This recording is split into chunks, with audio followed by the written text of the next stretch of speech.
اللهم صل وسلم وبارك على سيدنا محمد وعلى آل سيدنا محمد. السلام عليكم ورحمة الله وبركاته. ازيكم حبايبي؟ عاملين ايه؟ يا رب تكونوا بصحة وبسلامة. وحشوني من الفيديو اللي فات. ايه رأيكم بقى في الكبدة العظمة ديت؟ بالكبده بالرده بجد تحفه. بصوا كده، مقرمشه من بره وطريه من جوه، بجد تحفه. مع شويه بقى سلطه خضراء، مع شويه مكرونه محمرين كده، زي ما بتحبوا بقى جنبها مكرونه او رز او اي حاجه تحبوها جنبها.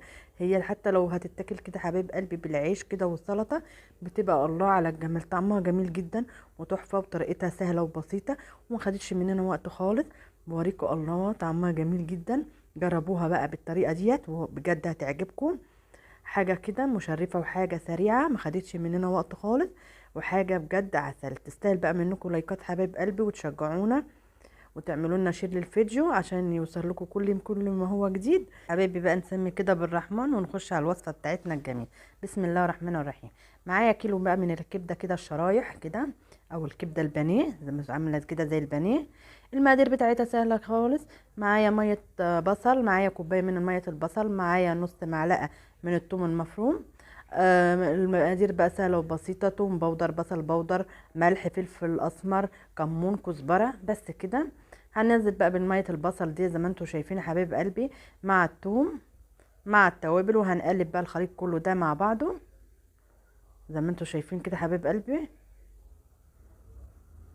المحلول ده بجد جميل جدا، بيدي الطعم جميل جدا للكبده حبايب قلبي. جربوها بالطريقه دي بجد هتعجبكم قوي. واكتبوا لي بقى في الكومنتات وايه رايكم.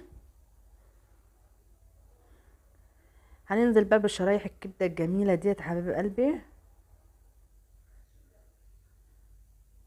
هنحطها بقى كلها كده في قلب المحلول ده او في التتبيله الجميله ديت، وهنركنها بقى كده. نكمل بقى بقيه الوصفه بتاعتنا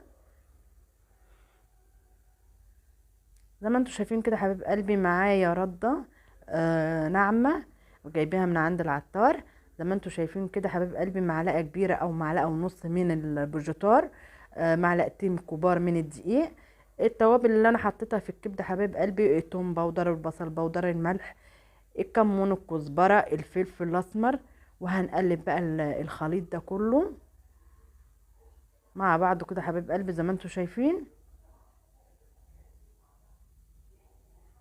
بيدينا بقى كفر جميل كده للكبده، وقرمشه جميله للفيجيتار. بتدينا القرمشه الجميله ديت للكبده حبايب قلبي، بجد بتخليها طعمها في مكان تاني خالص. بجد تحفه واحسن من المطاعم، وحاجه نظيفه بقى في بيتك كده، وعاملاها كده لاولادك. حاجه جميله بجد. تسلم ايدك، كل اللي هيدوقها هيقولك تسلم ايدك بألف هنا.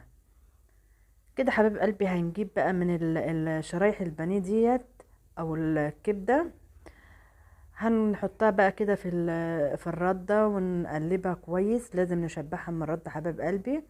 بقى نجيب بقى الكمية زي ما انتم شايفين بنفس الطريقة. الكبدة ما بتاخدش وقت خالص على النار يا حبايب قلبي في الزيت. اعمل بقى كمية كده تبقى جاهزة معايا، احطها في قلب الطاسة بتاعتنا او القلاية بتاعتنا. عقبال ما اجهز بقى كده هحط شويه وارجع تاني اكمل الباقي. هنبقى في التوقيت ده حطينا بقى الزيت على النار او الطاسه بتاعتنا على النار. الزيت بقى كده يسخن معانا، هننزل بقى كده الكبده ديت. بسم الله الرحمن الرحيم.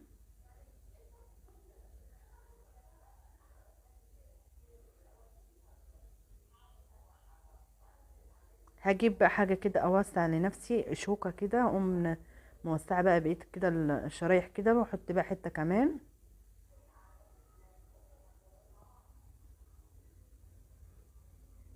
هتاخد بقى لون من هنا، اقوم مقلباها تاخد اللون من الوش التاني. بصوا كده الجمال، الله على الجمال. حاجه بجد جميله جدا. انا بشوفها كده اللي بتستوي معايا بقوم مطلعاها على طول واحط غيرها عشان الزيت بتاعنا ما يغمقش معانا. بصوا كده الجمال، الله اكبر.